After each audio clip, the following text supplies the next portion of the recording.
ડભોઈ નગરપાલિકામાં 2019 દરમિયાન થયેલ ગેરરીતિ મામલે સીઓ તથા સભ્યોને નોટિસ ફટકારાઈ છે। વર્ષ 2019માં ડભોઈ નગરપાલિકાના તત્કાલીન પ્રમુખ કાજલબેન દુલાણીના સમયમાં પમ્પિંગ સ્ટેશનનું ગટરનું ચેમ્બર બનાવવા કોઈપણ જાતની જાહેરાત કે તાંત્રિક મંજૂરી વિના એસકે મકવાણાને 55% વધુથી કામગીરી કરવાનો ઠરાવ કરી કામગીરી કરાઈ હતી, જેમાં ₹9,29,674નું બિલ 14મા નાણાં પંચની ગ્રાન્ટમાંથી ચૂકવાયું હતું।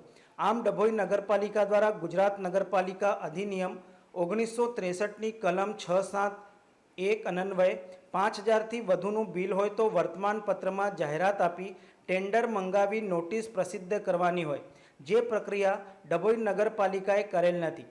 ડભોઈ નગરપાલિકા દ્વારા 14મા નાણાં પંચની જોગવાઈ વિરુદ્ધ ગેરકાયદેસર કાર્યવાહી કરેલ હોવાનું માનવામાં આવે છે।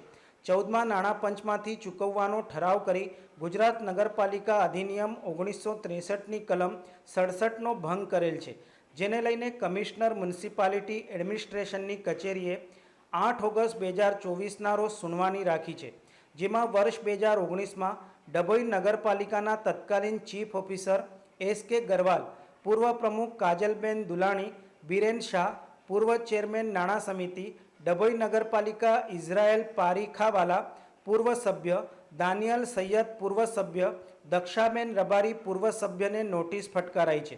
ડભોઈ નગરપાલિકાના અવનવા કૌભાંડો બહાર આવતા જ રહે છે।